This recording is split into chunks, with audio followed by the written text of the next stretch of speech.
Pagi, siang, sore, malam, teman-teman semua. Kami dari kelompok ABTM akan menjelaskan mengenai rainwater harvest for domestic use to promote responsible consumption and production.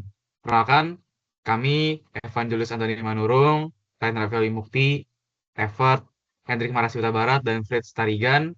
Sini akan menjelaskan mengenai salah satu proposisi solusi untuk di lingkungan ITB. Next. Nah, jadi masalah utama yang sedang dihadapi itu apa sih? Nah, sebagaimana kami mahasiswa tahu bahwa penggunaan air di lingkungan ITB itu cukup mahal. Dan seberapa mahal? 550 juta atau setengah M per bulannya. Dan itu digunakan untuk kebutuhan di toilet, seperti flushing, atau cuci tangan, atau di urinary, seperti bagaimananya di gedung-gedung di ITB, seperti itu. Jadi, kalau misalkan kita bisa mengurangi atau mengefisiensikan sistem perairan di lingkungan ITB mungkin dari sekitar 2% aja, itu dalam tahunannya bisa nge-save puluhan juta atau bahkan ratusan juta seperti itu. Nah, jadi solusi bagaimana sih? Nah, itu bakal kami dive deep di lain waktu. Nah, coba next. Nah, jadi berhubungan dengan ini adalah mata kuliah BTM, SDG yang berhubungan itu apa aja? Jadi yang pertama adalah SDG 11 atau Sustainable Cities and Communities. Sebagaimana kita tahu bahwa curah hujan di Kota Bandung tuh lumayan tinggi, sebagaimana mencapai lebih dari 2000 mm per tahun. Namun, air hujan di gedung perkotaan tuh umumnya langsung terhubung ke drainase, yang dimana sebenarnya bisa digunakan lagi untuk proses atau untuk kebutuhan-kebutuhan domestik seperti itu. Nah, sistem rainwater harvesting di gedung FTMD itu memungkinkan penampungan ratusan ribu liter air hujan per tahunnya, yang dimana itu bisa digunakan untuk kebutuhan di pilot project kami kali ini. Seperti itu. Kemudian untuk SDG nomor 12 atau Responsible Consumption and Production, yang dimana kebutuhan air non minum seperti toilet flushing atau kebersihan itu mencapai 30 sampai 40% dari total konsumsi air gedung. Jadi banyak kebutuhannya itu ya bisa dikata dibuang lah untuk kebutuhan-kebutuhan yang sebenarnya bisa disolusikan dari aspek-aspek lain seperti itu. Yang dimana toilet flushing sendiri itu membutuhkan sekitar 6 sampai 12 liter air per sekali pakai flush. Jadi bayanginlah kalau misalkan dalam satu gedung ada 100 orang atau dalam satu gedung ada beberapa toilet, itu bisa terakumulasi dan memberikan dampak yang cukup besar juga kepada dari dampak finansial dan dampak lingkungan seperti itu. Next. Selanjutnya, untuk proses implementasi pada gedung FTMD, rainwater harvesting sendiri memiliki 5 tahap. Ada yang pertama, collection, yaitu penangkapan air hujan. Di sini air hujan ditampung sementara di atap gedung FTMD melalui sistem talang yang udah ada. Kemudian ada first flush dan filtration. Di sini air hujan disaring untuk membuang debu, daun, dan kontaminan ringan dari permukaan atap, agar nanti pada saat flushing tidak akan menyumbat perpipaannya. Kemudian yang ketiga adalah storage, penampungan. Air yang sudah difiltrasi tadi disimpan dulu dalam tangki penampungan yang ditempatkan di area atap. Soalnya curah hujan di Bandung kan tidak menentu, jadi adanya penampungan ini untuk menampung dulu air yang dari air hujan. Kemudian ada distribusi. Distribusi terpisah ini, air yang sudah difiltrasi dialirkan melalui distribusi terpisah dari sistem air utama dan digunakan untuk toilet serta keperluan kebersihan gedung. Dan yang terakhir, monitoring dan maintenance. Perlu adanya dilakukan pemantauan berkala terhadap kualitas air dan kebersihan filter untuk memastikan sistem berjalan optimal. Lanjutnya, Kemudian ini akan dilanjutkan dengan skematik yang kita rancang pada lokasi spesifik yaitu gedung FTMD. Di mana secara kasar kita tahu bahwa gedung FTMD ini atapnya datar, jadi kita mengakumulasikan dengan sistem yang ada pada gambar ini, yaitu di mana ketika terjadi hujan maka akan ditampung pada suatu tempat penampungan yang kemudian akan dialirkan pada skematik teknis yang akan kita buat. Tapi ini mungkin secara garis besar sudah menggambarkan bahwa kita menggunakan atap FTMD sebagai penampung sementara hujan, tapi juga disatukan atau dikombinasikan dengan storage dari PDAM yang dialirkan. Jadi terdapat dua sumber air yang kemudian kita integrasikan. Kemudian berikutnya. Nah, ini untuk skema teknis yang kita buat, di mana pertama, dari yang gambar tadi itu ada rainwater yang sudah di harvest.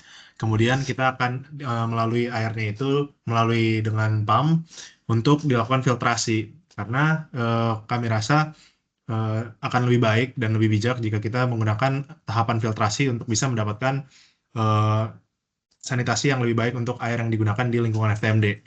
Sehingga kita melalui filtrasi ini akan ditampung sementara di suatu storage yang terhubung dengan check valve, dan juga seperti yang saya sudah singgung sebelumnya, ada juga toren PDAM yang sebagai sumber primer air di lingkungan FTMD yang kita targetkan ini. Di mana itu sumbernya dari bawah, kemudian dikumpulkan di dua storage yang berbeda di lantai atas gedung FTMD, kemudian diintegrasikan atau disatukan pada satu jalur perpipaan.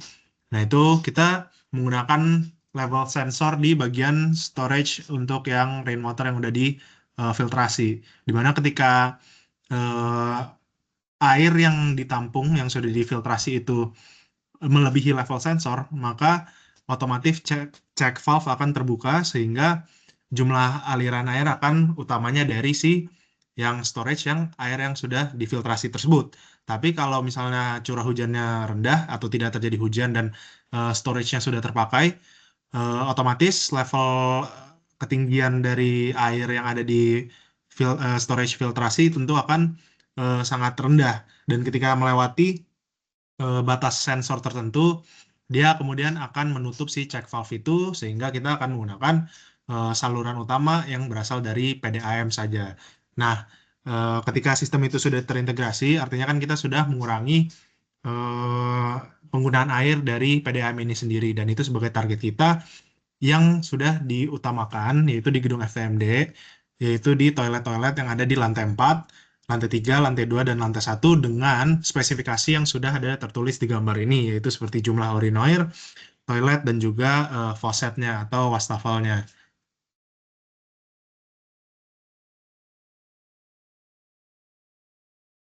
Oke, next, untuk kita bisa tahu potensi dan dampak yang akan dihasilkan dari sistem rainwater harvest ini, kita pertama harus tahu data mengenai curah hujan dan data mengenai area penampungan yang dapat kita manfaatkan. Jadi untuk luas sistem penangkapan, kami mengestimasi bahwa kami dapat menggunakan 70 meter persegi untuk luas atap FTMD yang akan dialihfungsikan sebagai sistem penangkapan air hujan. Lalu jika diambil dari tabel yang ada di bawah, ini ada data untuk curah hujan di Kota Bandung sepanjang tahun 2024 yang diambil dari web BPS Kota Bandung atau Badan Pusat Statistik. Nah, dari sana jika kita rata-ratakan satu bulannya, Bandung ini mengalami curah hujan sekitar 234,58 mm. Jika kita mengambil definisi curah hujan dari web BMKG, setiap milimeter curah hujan itu berarti 1 liter air yang akan tertampung untuk setiap luas 1 meter persegi. Sehingga jika kita lakukan perhitungan, potensi air hujan yang dapat kita manfaatkan adalah 16.420,6 liter setiap bulannya. Oke, next. Selain potensi, kita juga harus menghitung laju konsumsi air pada lingkungan FTMD. Ya, ini kita ambil 3 kegiatan utama, yaitu buang air besar, buang air kecil, dan cuci tangan. Dan diestimasikan jumlah pengguna kita bedakan dengan kategori pertama itu pada hari kerja dan selanjutnya pada hari libur.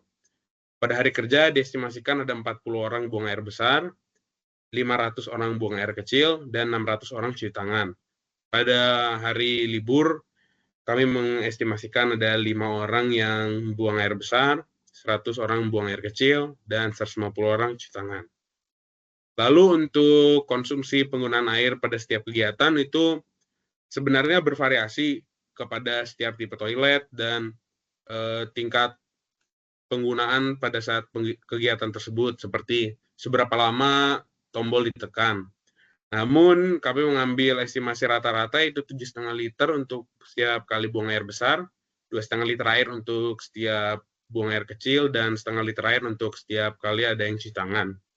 Sehingga jika dikali kita akan mendapatkan 300 liter untuk buang air besar per hari kerja, 1.250 liter untuk buang air kecil pada hari kerja, dan 300 liter untuk cuci tangan pada hari kerja. Sedangkan pada hari libur, 37,5 liter akan digunakan untuk buang air besar, 250 liter untuk buang air kecil, dan 75 liter untuk cuci tangan. Sehingga jika kita total untuk 1 bulan dengan asumsi 22 hari kerja dan 8 hari libur, penggunaan air di lingkungan FTMD adalah sekitar 43.600 liter per bulannya. Oke, next. Lalu dampak yang kami gunakan, yang akan dirasakan adalah 37,66% pengurangan konsumsi air PDAM, yaitu didapat dari data tadi, yaitu sekitar 43.600 liter penggunaan, dan untuk kapasitas dari rainwater sendiri seperti yang ada pada 2 slide sebelumnya. Namun ini diestimasi dengan asumsi 22 hari kerja dan 8 hari libur. Pada hari-hari yang banyak hari liburnya, seperti saat libur-libur semester, angka ini dapat meningkat atau dampaknya akan lebih besar karena penggunaan yang lebih rendah, dan pada hari-hari yang banyak penggunaan, maka dampaknya dapat mengecil. Dan lalu pada angka yang di bawah, yaitu 207.130.000 setiap bulannya, itu adalah estimasi jumlah pengeluaran ITB yang dapat dihemat jika kita berhasil mengimplementasikan sistem rainwater harvest dengan efektivitas yang sama pada seluruh gedung yang ada di lingkungan kampus di lingkungan kampus ITB, secara spesifik pada kampus Ganesha. Sekian presentasi yang dapat kami sampaikan. Jika ada pertanyaan, silakan tulis di bawah kolom komentar ini ya. Dan terima kasih atas perhatiannya.